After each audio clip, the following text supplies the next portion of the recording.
There are as many fantasy worlds as your imagination can hold.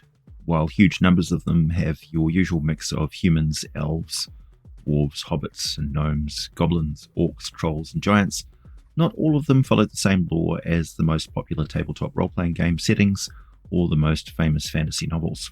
For example, in the lore of the fantasy world home of the Forbidden Lands RPG by Free League Publishing, the hobbits and goblins are flip sides of the same original species. According to that world's mythology, the original species was created by the moon goddess due to her jealousy of the elves. Still, during a time of upheaval, her people had tried to trick a powerful god and as punishment were split into two kin.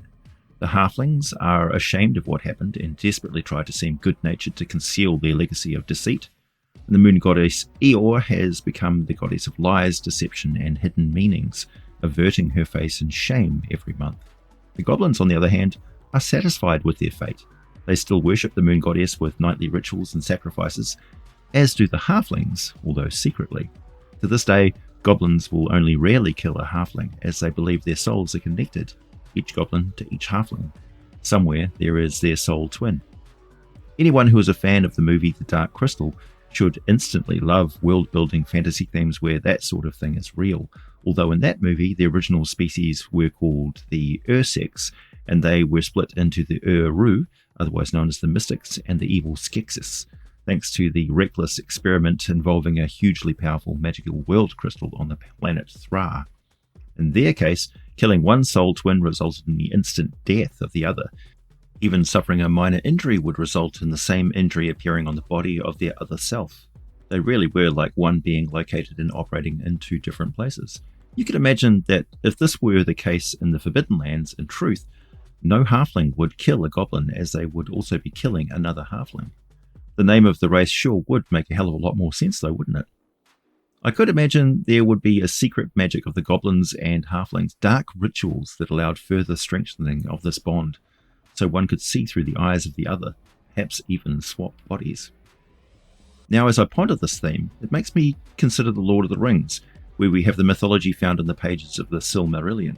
It states that the orcs were once elves, but were twisted and corrupted by the evil god named Melkor, who transformed them with torture and foul magic craft. So I thought, what if something similar happened with the dwarves? Because there is a lot of correlations between dwarves and trolls when you think about it. In ancient mythology, they are often interchangeably the same sort of thing. Trolls turn to stone with a touch of sunlight, live in darkness, under bridges and caves and such. They are very strong and hardy, able to heal extremely quickly, are always hungry and tirelessly hunt for food. They are an ancient species. Their legacy and great works can often be found in long-lost ruins, and some of the most primordial and often evil magic comes from their traditions.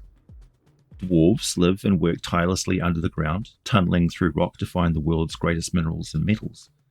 Dwarves are also famously strong and hardy, able to shrug off injuries and poisons that would kill a human. Dwarves are single-minded, and their ancient ruins and magic are also steeped in powerful primordial forces. While the trolls' magic tended to unleash demons and other evils into the world, the dwarves' magic tended to bind such things into great works of craftsmanship, forging the most potent magic weapons, armor, tools, and adornments.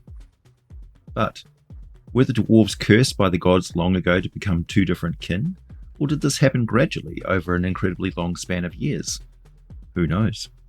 In my recent and ongoing series of fantasy adventures for any tabletop role-playing system, I've featured trolls and debased trolls a few times, so all that refers to is that some trolls retain a bit of culture, learning, family bonds, and that sort of thing. They are a bit more civilized, but even so, many are not. They are dark and twisted creatures who hunger and hunt down their favorite meat, the flesh of other humanoids, which is why I call them debased. They will not only attack adventurers on sight, they will do so with the intent of taking them back to a large fire pit, get a nice bed of very hot embers going, butcher the adventurers, and then slowly roast them over the fire on large sticks.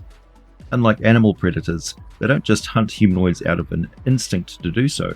They really do enjoy it and will hunt humanoids down even when other game is available. The debased trolls are not without the possibility of redemption, however. In my derailed fantasy adventure called The Blades of the Blood Beast, we see there are some ancient magics that the trolls of the Ironwood Forest have been using for for a very long time to maintain their intelligence and culture. Unfortunately, it is through the use of a primal and dark magic that has slowly unleashed a true evil onto the land. The adventurers may not even realize that fighting and destroying that evil has also doomed the trolls in that region to now, inevitably, fall back into their evil and predatory ways, leaving their meager dwellings and shrines to fall once more back into ruin and decay. What an interesting twist to an intelligent species. They must actively take extreme measures to avoid their brutal fate.